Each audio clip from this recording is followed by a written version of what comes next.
صلو علیہ وسلموا تسلیما۔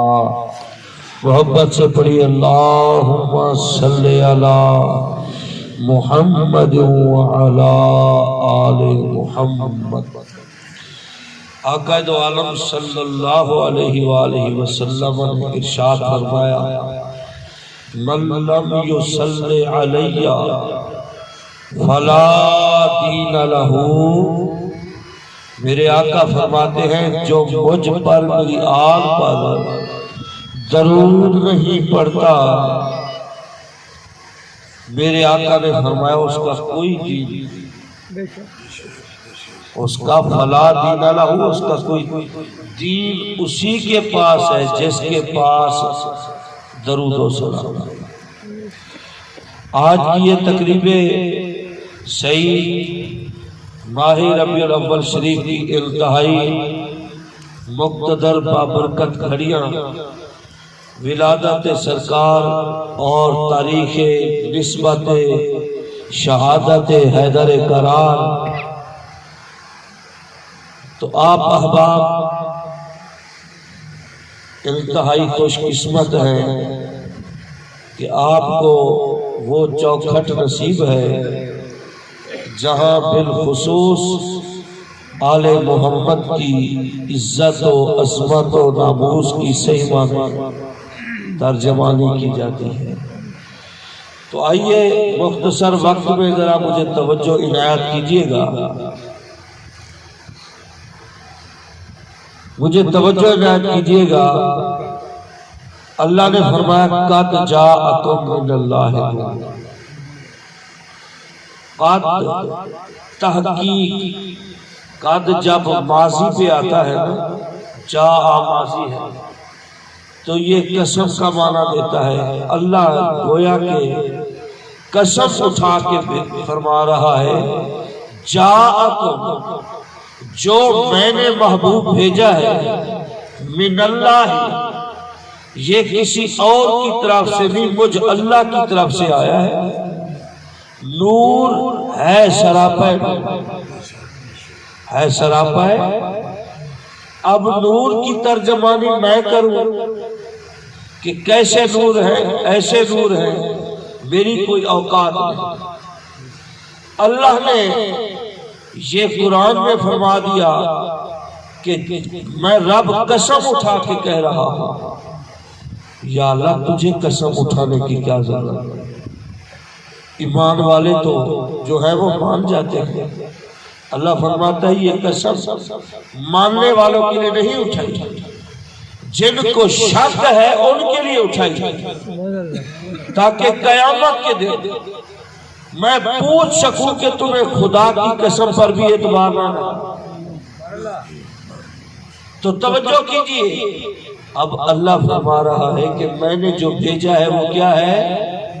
نور ہے۔ میں نے جو بھیجا ہے وہ کیا ہے؟ بولو ذرا، بولے گے نا آپ کی توجہ ہوگی۔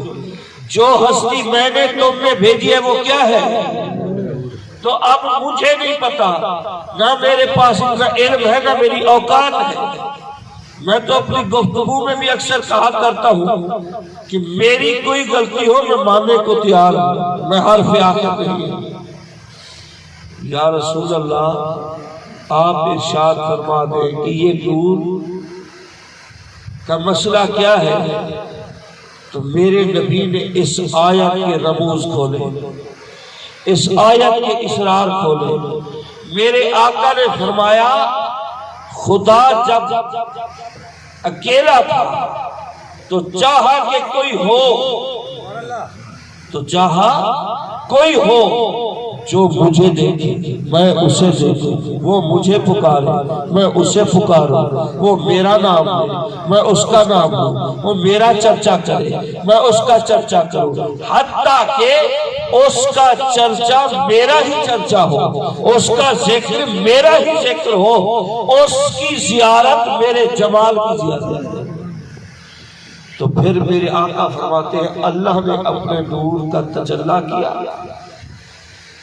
تو اللہ نے اپنے نور سے نور لے کر، نور کے دو حصے، دو حصے، ایک نور سے اللہ نے مصطفیٰ کو بنایا، دوسرے نور کے حصے سے علی اور مرتضیٰ کو سجایا۔ اب یہ دونوں کیا ہے؟ نور ہے، آقا نور، علی نور۔ تو بھائی یہ بھی میلاد ہے، اجنبی نہ بنے، یہ بھی میلاد ہے۔ اب آقا بھی نور، علی بھی نور، آقا بھی نور، علی بھی نور۔ میں نے نہیں کہا کیونکہ مجھے یہ ترجمہ کرنا آتا نہیں، میں آقا پاک کی حدیث پیش کر رہا ہوں۔ آقا پاک فرماتے ہیں اللہ نے اپنے نور سے نور لے کر نور کے دو حصے کیے، ایک سے مصطفیٰ سجایا، دوسرے سے مرتضیٰ سجایا۔ پھر میں اور علی ایک نور، میں اور علی ایک نور، ہم دونوں پاک پشتوں کے ذریعے، پاک رحموں کے ذریعے ایک آتے رہے، ایک آتے رہے، پاکوں کے ذریعے آتے رہے، پاک خاندانوں کے ذریعے آتے رہے، پاکیزہ باپوں کی پشتوں کے ذریعے آتے رہے، پاکیزہ ماؤں کے شکم سے آتے رہے۔ تو عزیزان گرامی قدر، الشفا شریف پڑھیں، قاضی ایاز کی کیا فرماتے ہیں؟ فرماتے ہیں میں نے اپنے آقا کی ماں کی تصدیق کی، پھر میں نے ان کی والدہ کی تصدیق کی، پھر ان کی والدہ کی، حتیٰ کہ قاضی ایاز مالکیہ شفا میں فرماتے ہیں مصطفیٰ کی 500 ماؤں تک تو میں نے تحقیق کی ہے، آقا کی ہر ماں ہر کفر کے عیب سے، ہر قسم کے عیب سے پاک۔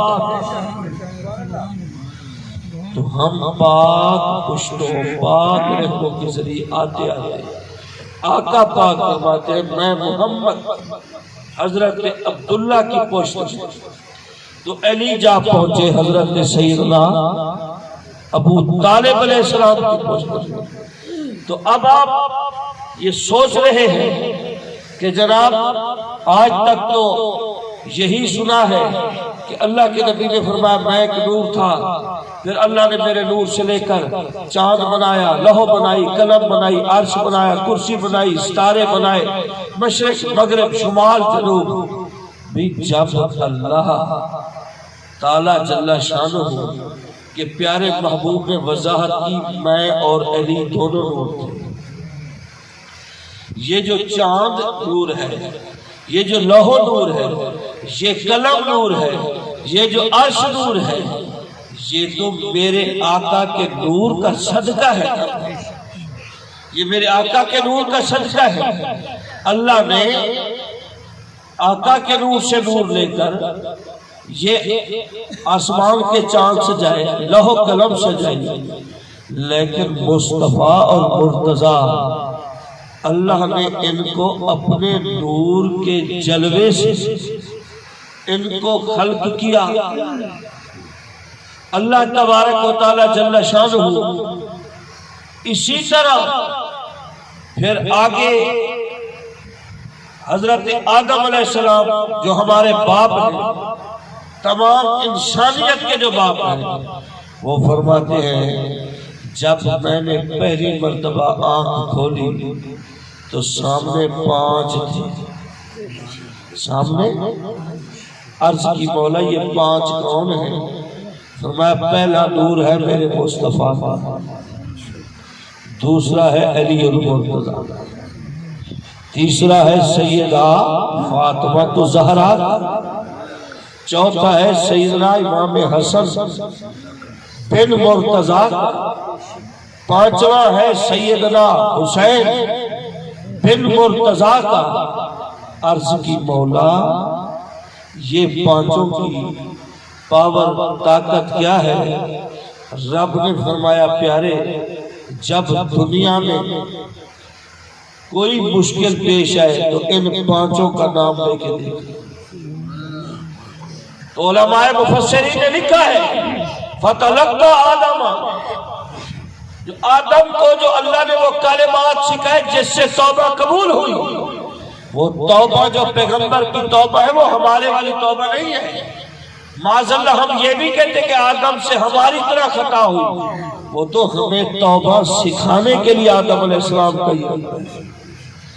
نبی گناہ سے معصوم ہوتا ہے، نبی گناہ سے پاک ہوتا ہے، مگر جو کلمات ہمارے باپ آدم نے پڑھے اللہ کی بارگاہ میں، وہ پہلا کلمہ اسم محمد تھا، وہ کلمہ اسم علی تھا، وہ کلمہ اسم حسن و حسین تھا، وہ کلمہ فاطمہ و زہرا تھا۔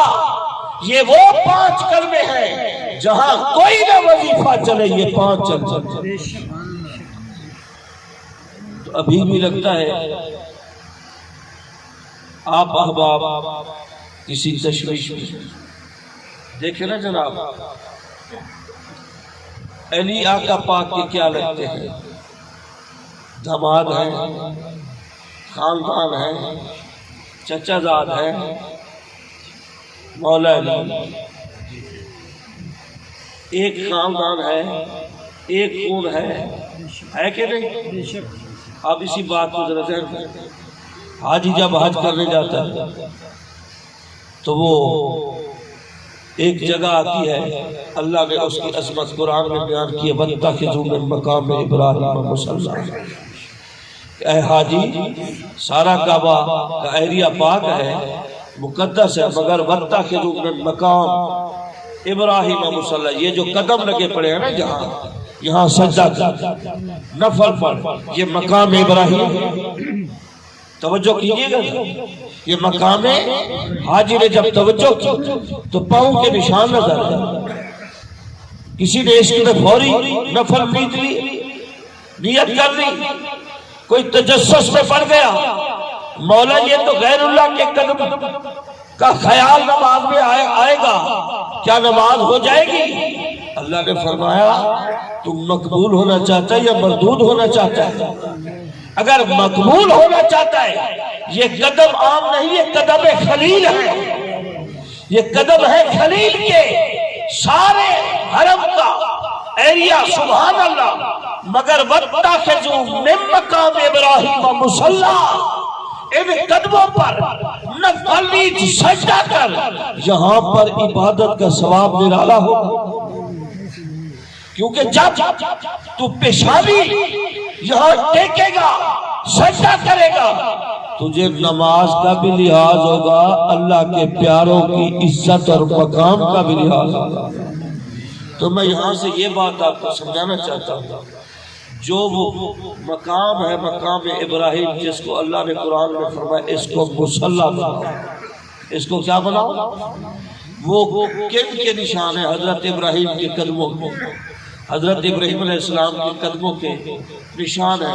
اچھا بھی وہ نشان ہے، اللہ نے فرمایا یہاں مقام ابراہیم کو مصلی بناؤ۔ اگر اللہ کے خلیل کے قدم کے نشان مصلی جائے نماز ہے تو مصطفیٰ کے قدموں کا کیا عالم ہوگا؟ قدم مصطفیٰ جو شب معراج بمائے نارائن پاک اللہ کے عرش پہ پہنچے، تو جو قدموں کا مقام اللہ نے قرآن میں بیان فرمایا من مقام ابراہیم مصلی، اس کا مقام عرفان آج بھی قرآن بیان کرتا ہے، ہمارا اس پہ ایمان ہے۔ تو دوستو سوچنا یہ ہے کہ جو قدموں کے نشان کی عزت توقیر آج قرآن میں موجود ہے، قیامت تک اس کی توقیر رہے گی، قیامت کے بعد ان قدموں والوں کی توقیر رہے گی۔ تو پتہ چلا جہاں پیاروں کی نسبت موجود ہو، نشانی موجود ہو، اس کی عظمت تو قرآن بیان کرے، اور جس کو خلیل اللہ کا بھی سردار نبی جب یہ فرما دے کہ لحموں کا لحم، علی کے جسم کا گوشت میرا گوشت، میرا گوشت اس کا گوشت، دموں کا دم میرا خون اس کا خون، اس کا خون میرا خون، پیر مہر نشانے تو یہ تک فرما دیا فرق نہیں ماں بین پیا، ماں بین فرق نہیں ماں بین پیا۔ تو پتہ چلا نسبتوں کا ہر مقام شان اللہ کا قرآن میں۔ اب دوسری آیت سمجھیں، اللہ فرماتا ہے ان الصفا والمروہ من شعائر اللہ، یہ جو صفا مروہ پہاڑیاں ہیں یہ اللہ کی نشانی ہے۔ یہ کیا ہے بھائی؟ اللہ کی نشانی ہے۔ توجہ کیجیے گا، صفا ایک پہاڑی ہے پتھر کی، مروہ ایک پہاڑی ہے، صفا ایک پہاڑی ہے، مروہ ایک پہاڑی ہے۔ آج تک جو بھی گئے ہیں عمرے پہ حج پہ، اللہ ہم سب کو نصیب کرے۔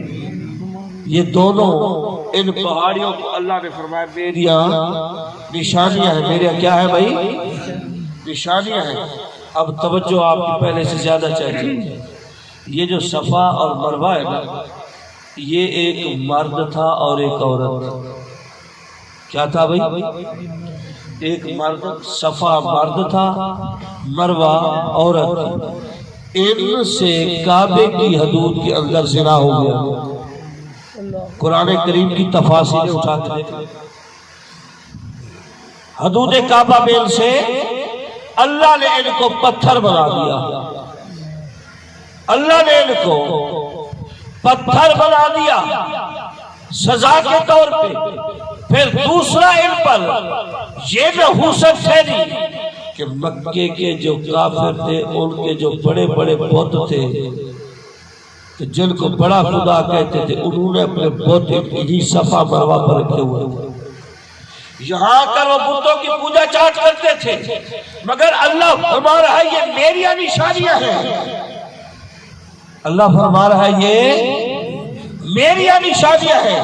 بھی ہے تو دونوں معطوف، ہے تو سزا یافتہ، صفا بھی مروہ بھی دونوں سزا یافتہ ہے۔ پھر اللہ نے اپنے نشانیاں کیسے بنا دی؟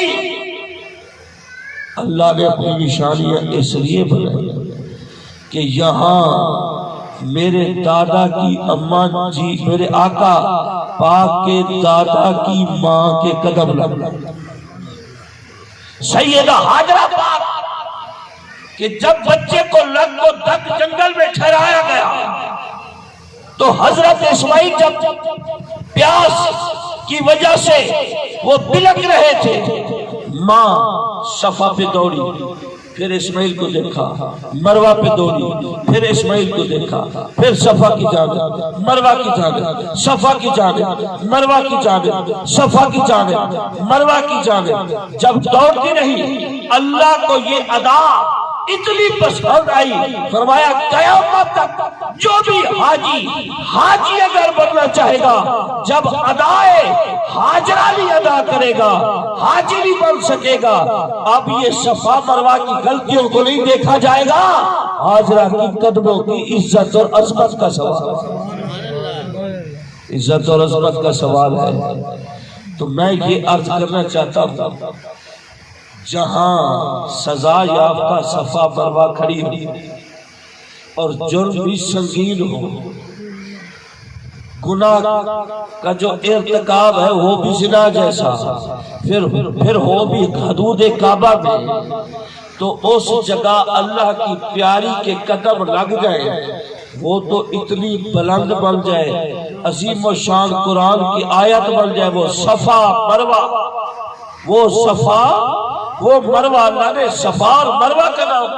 دیکھو نا بڑے لکھے حضرات اندازہ لگاتے، صفا مذکر ہے، مروہ مؤنث، تانیث کی مؤنث کے لیے صفا مذکر ہے، مروہ مؤنث۔ میں کہتا ہوں جہاں صفا مروہ ان کو ہاجرہ کے قدم نصیب ہو جائیں تو ان کی اللہ خطائیں بھی معاف کر کے اپنی نشانیاں بنا لے۔ تو ہاجرہ کے قدموں کا اگر یہ مقام ہے تو جہاں سیدہ فاطمہ تو زہرا کے قدم لگے، اور جب مقام کربلا کا اعلان ہوا تو جب تمام شہزادوں نے گردنیں کٹا دی تو جن رات ریت کے ٹیلوں پہ، جن ریت کے ٹیلوں پہ سیدہ زینب کے قدم لگے،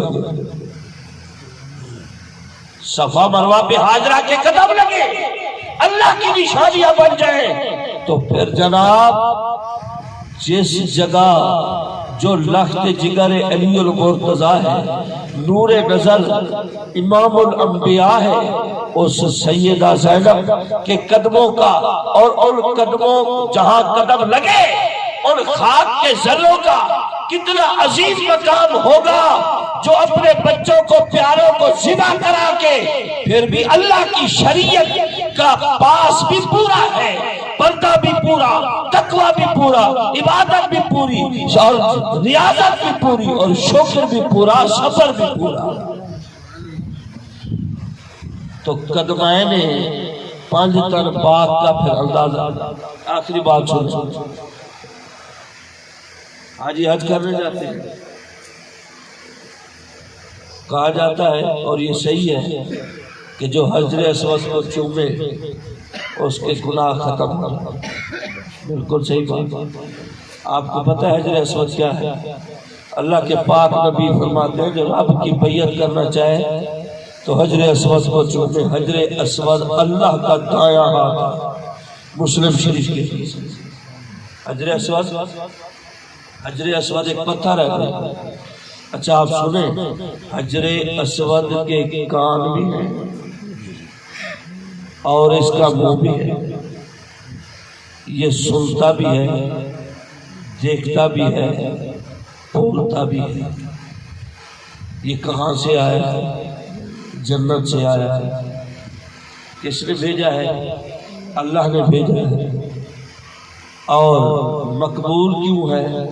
کہ جو چومے، یہ نہیں کہ اس کے پاس جا کر کوئی آیت پڑھو، نہیں، وہاں جا کر کوئی سپارہ پڑھو، نہیں، وہاں جا کر کوئی شبینہ پڑھو، نہیں، جو چومے، چومنے کا حکم۔ رش کی وجہ سے نہیں جا سکتا تو چومنے والی ادا کرے، دور سے کھڑے ہو کر استعلام کرے، کہ دور سے اشارہ کر کے اپنے ہاتھوں کو چومے، تو گلاب سے صاف ایسا لوٹے گا واپس کہ جیسے اس کی ماں نے اس کو آج ہی جنا ہو، ایسا گناہوں سے پاک۔ میں نے کہا حجر اسود، حضرت عمر فاروق رضی اللہ تعالیٰ عنہ انہوں نے مرتبہ حجر اسود کو چوما، کہا حجر اسود تجھے میں کبھی نہ چومتا اگر میرے مصطفیٰ نے تجھے نہ چوما۔ مولا علی نے فرمایا عمر ایسے نہ کہو، عمر ایسے نہ کہو۔ حجر اسود کا ایک مقام ہے، عرفان ہے۔ تو حضرت عمر رضی اللہ تعالیٰ عنہ اکثر فرمایا کرتے تھے لولا علی لہلک عمر، اگر میری زندگی میں مجھے علی نہ نصیب ہوتے تو عمر ہلاک ہوتا۔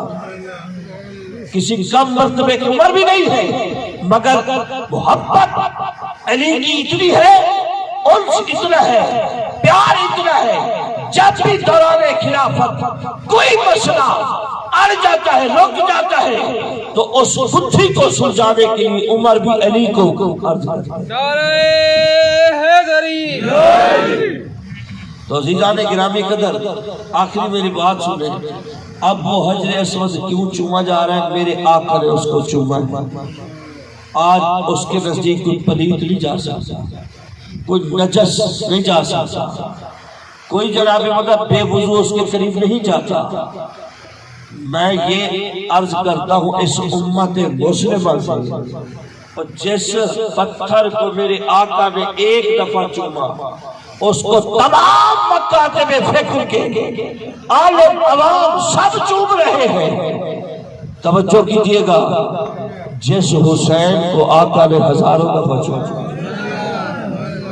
جس حسن کو میرے آقا نے لاکھوں دفعہ چوما، جس زہرا کے لیے فاطمہ تو زہرا سلام اللہ علیہا، جن کے لیے میرے آقا اٹھ کر نبوت کھڑی ہو جاتی، رسالت کھڑی ہو جاتی، تمام انبیاء کے سردار سید الکونین جب بیٹی آتی ہے تو نبی جب کھڑے ہو گئے، باقی کون رہا معزز جو سیدہ کے لیے کھڑا نہ ہوا؟ مصطفیٰ کا کھڑا ہونا، آدم سے لے کر عیسیٰ پاک تک کھڑا ہونا، اور جناب بندہ اس میں کوئی شک نہیں، جب قیامت کا دن ہوگا، جب سیدہ گزرے گی، تمام انبیاء اپنی شان والی عظمتوں والی کرسیوں کو چھوڑ کر کھڑے ہو جائیں گے کہ مصطفیٰ کی بیٹی کا گزر ہو رہا ہے۔ تو اے امت، تو جشن منا، میلاد بھی کر رہا، لیکن تیرا میلاد اس وقت مکمل نہیں جب تک تیرے سینے میں آل مکمل نہیں، آل مکمل نہیں۔ اور یہ نہ سوچو کہ بغیر آل کے کوئی ذکر پورا ہو جائے گا۔ یہ فقط یہ مسئلہ نہیں ہے کہ آل کے ذکر کے بغیر نماز قبول نہیں، نانا حج بھی قبول نہیں، روزہ بھی قبول نہیں، زکوٰۃ بھی قبول نہیں، خیرات بھی قبول نہیں، عبادت بھی قبول نہیں، ریاضت بھی قبول نہیں، تہجد بھی قبول نہیں، تبلیغیں بھی قبول نہیں، تقریریں بھی قبول نہیں، تشریفیں بھی قبول نہیں، تحریریں بھی قبول نہیں، حتیٰ کہ ایمان تک بھی اللہ کو قبول نہیں جب تک آل دل میں مقبول ہو۔ نعرہ تکبیر، نعرہ رسالت، نعرہ خلافت، نعرہ حیدری۔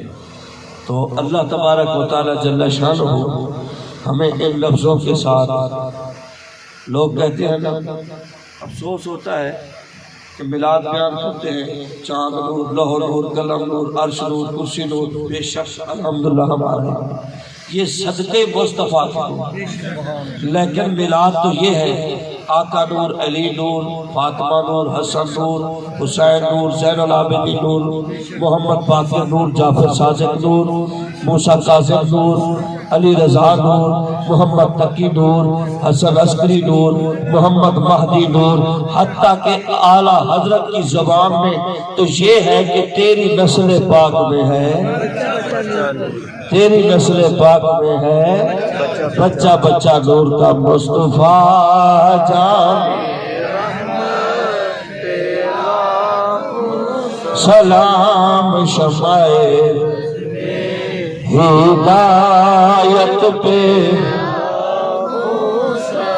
چہرہ مصطفیٰ اصل قرآن ہے، چہرہ مصطفیٰ اصل قرآن ہے، عاشقوں کی تلاوت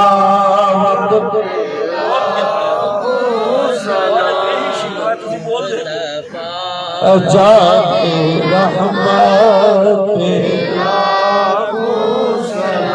سیدہ طیبہ فاطمہ زہرا، سیدہ فاطمہ زہرا یعنی خاتون جنت، سلام مصطفیٰ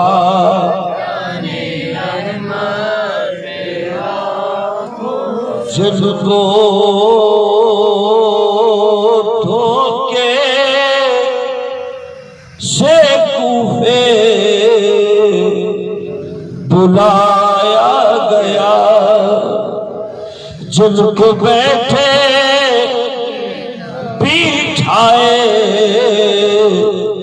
ستائے، جل کے بچوں کو پیاسا تڑپایا گیا، جل کی گردن بے خنجر چلا دیا گیا، اس حسین ابن حیدر پہ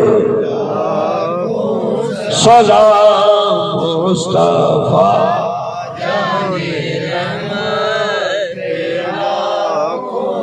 سلام گلشن وحدت کے پھول، یہ سلام